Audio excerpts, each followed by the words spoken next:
Thank you, everybody. My name is Maxine. I'm the director of Marin's first Youth Poet Laureate program, which started in 2024. I'm also the editor of the Marin Poetry Center High School Anthology, which we have our 2025 version in the back, which features some of the work of our poets here today, as well as youth poets all over the Bay Area. The Youth Poet Laureate program I started because I wanted to build a platform for youth poets, youth writers, youth leaders, to enable them to build social change in their communities through poetry and the literary arts. And this mainly happens through public schools here in Marin County, public libraries, and also public workshops and community gatherings like this. We partner with the Marin Free Library, as well as have collaborated with Marin Museum of Contemporary Art, San Quentin, and we also thank our sponsors and partners, California Poets in the Schools, Marin Poetry Center, and Urban Word NYC, which manages the National Youth Poet Laureate program and regional Youth Poet Laureate programs all over the country. I think that's about all I'll say. We're very grateful to be here for a second year in a row. We loved being here last year and are excited to return with new poets, new voices. I'm going to go ahead and introduce our first poet, Juno. Hi, my name is Juno. I'm a student at MSA Marin School of the Arts. I'm going to read two pieces today, and this first one is called Erase My Birthright. Your heavy palms crushed our people in their creases. Ignored the decades of suffering, scrubbed them clean and folded them up. You put them in your pocket where they remained untouched. We are in your hands, but our history is not yours. You've scraped us into beings our ancestors would not recognize as their own. You ripped our language out of our souls and burned the yearning of its characters onto our tongues. You beat our bones out of our bodies with each forbidden utterance, and ashes fall from our lips with every banned syllable. Our vernacular was everything that tethered us together, the fibers that intertwined to unite hearts, the thread that pierced the individual pieces and made them whole, our soda, bread, and butter, and you have reduced our words to cinders. All we wanted was the freedom to declare that our homeland was ours, but liberation came with arms. We were labeled terrorists for daring to love our country, despairingly dreaming of the day it would be unified under our people. Peace is no solace for the morning. The sky was dark as the fingerprints that stained our flag. Blood-mottled fabric stitched together by stories and truths, a symbol of the liberty we desired and a remembrance of our hope that was shot and buried. We had to die so our republic could live. We do not learn from your books, and we do not claim the narrative you wrote for us. Our history is burned into our blood. You have erased our birthright. You have robbed us of generations. We are ripped apart and left to the wind. And this is what history will remember most cruelly. Thank you.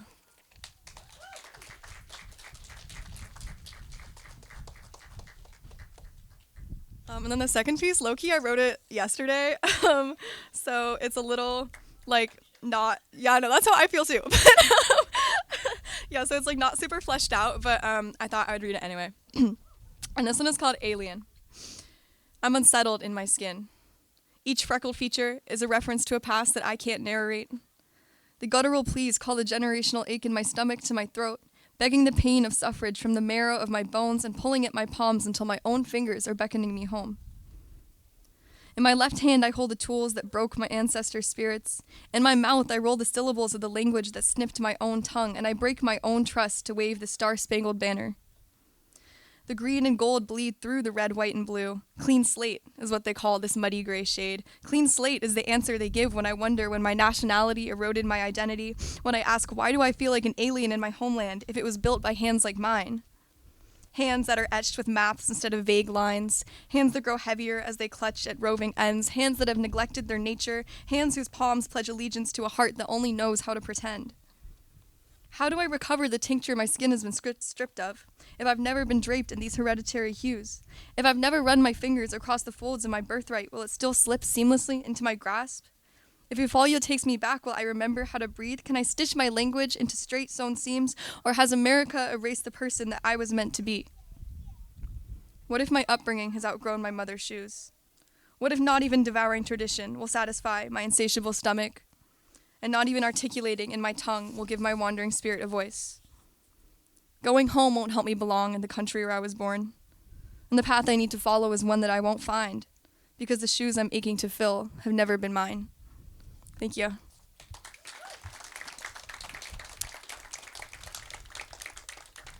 And our next poet is Tess.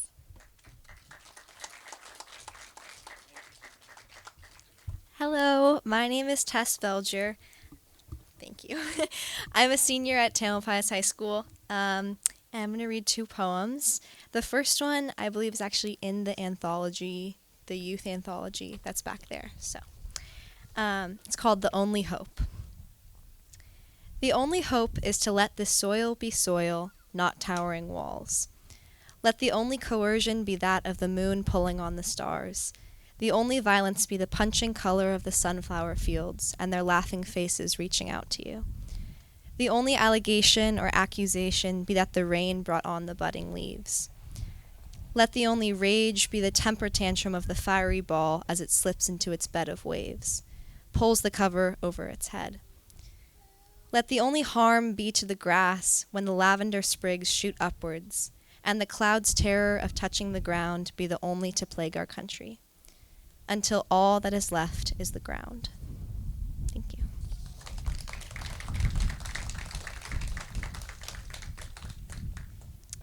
Next one is titled, In What Language Should I Speak to You? In a feathery whisper, looking into the depths of the brown nest of your eyes, or should I call for you from the sky above, yearning to show you the wind's game of twister? Should I rise until I softly disappear and join the sound of beaks and bodies? Or should I fall, bathe in your words, let the above call me, and believe the sky has always been this way? Maybe I should drift into your ears and slip my lost prayer for peace between your lips, char the rough ends of your hair. Should I hum to you in shoes of smoke as rubies dance from your eyes? Salt from your brow and blistering onto your skin, a flaky ashen jacket you may never shed. You keep your distance beyond the frame of light. Will you step forward and should I spit sparks? If I do, you will fall to your knees in pain, a burning palazzo. Should I wait for August or should I speak now? I know. I will run to you barefoot, wriggling my toes into the cool dirt. Offer you all I have, a ripe peach, a hair tie, an eyelash. Should I brush topaz on your fingers or string of beads for your ankle? I will wait in this liminal space, floating between realities. Meet me in our tent in the depths of the tides behind the mosaic. Thank you.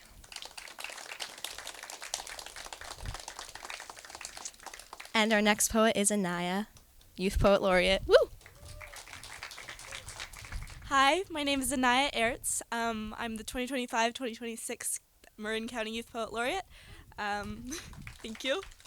I go to Marin Academy, and I'm going to be reading 3 pieces today. The first is called Ask Me Again in a Billion Years. We left home on held breath, searching for answers in fields of starlight. We looked for heaven's sky blue, the Garden of Eden's ancient mystery, each of our memories portals to another world. Those quivering moments, stars scattered in a velvet void, an infinite absence. Everything that we are, stardust thrown out in a great cosmic contradiction. So ask me again in another billion years, and I won't answer. I'll be too far out, my soul a comet still streaking through starfields at 300 million meters per second, entranced by the very fibers of this world. Thank you.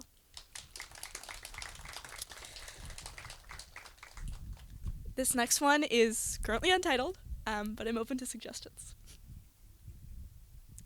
I found myself floating, flying, falling into the great open flat of a glass river through sky, in grief, above sound. You were there and we swam down between reeds and fallen stars.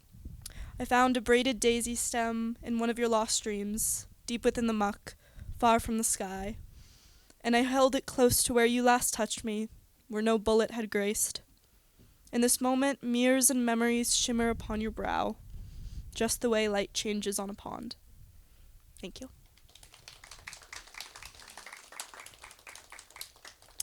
And this last one is called Pillar of Salt. I learned that silence was God's first language, not in pews but under a stranger's gaze. In soft low light he touches me, and I become a pillar of salt in his arms, disintegrating into images. Legions of women weeping, endless lines of late-stage roses blown open by time, stiff white muslin, an abandoned village tucked against the cliffside. Howling wind speaks when I cannot, my stone-cold body rocked to submission by a foreign shadow. For only a second I am blinded by the searing pain of his hands breaking lush waves upon my skin. I rasp a word out, and it just hangs suspended, polished silver by the dark silence around it. He ignores my meaning. I slip away. Smoke blackened and bruised, my ribs are fractured quartz. Into midnight air I exhale charred fragments I wrote with hands almost too numb to hold a pen. I lost my mother tongue, so now I only dream deaf scenes of fire tearing through fallen leaves, many-handed whispers embalming my body in ash, divination bones cast out in a cross.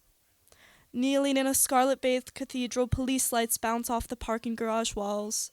Altar wood and concrete feel the same under bone. Now every Sunday I fall back 3 years into silence and broken glass, when I didn't know if they had come for me or for my body. I'm still out nightly, roaming the streets of memory, searching purgatory for pieces of myself the hospital didn't collect. Monks climb mountains in my throat. I'm choking up over the phone, can't get the words out from the valleys they echo through. Listen, my cell plan doesn't include long-distance calls, so I'm sorry, but I really can't afford to hear your voice any longer. Thank you. And our next poet is Walt.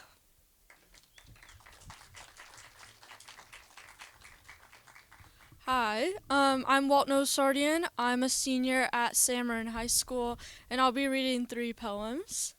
My first one, it's a 4th of July poem, and I know it's September, but I don't care. It's called Dystopia. Crass edges, steepled statues with glimmering eyes, flickering with gold-infused rubies, yet tainted by headlights. Red, white, blue.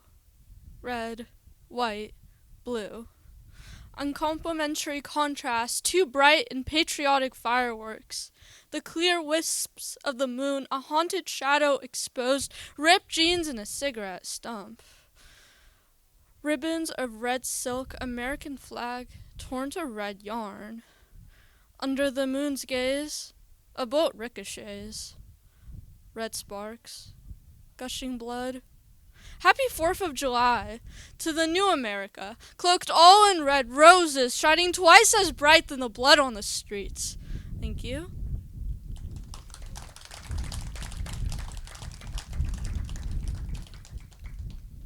My next poem is called America. Sorry, these are all political. I'm not sorry, though. Oh, America, what have you done? Morn-mellow soul, sunshine turned to stone, this country does not want me, disgraced, discarded away. I wish to flee to a new land, fresh with the promise of freedom, for this one has forgotten what freedom truly means. Goodbye to my hopes and dreams, goodbye to my voice, goodbye to the people that can no longer say goodbye. Oh, America, why do you choose to go back? Why do you leave me so broken in tears? America, you are not America, land of the free, but you are America, land of the free felon, America, land of tyranny, America, land of profit over people, America, land of the worthy rich white man, America, America, not my America. Thank you.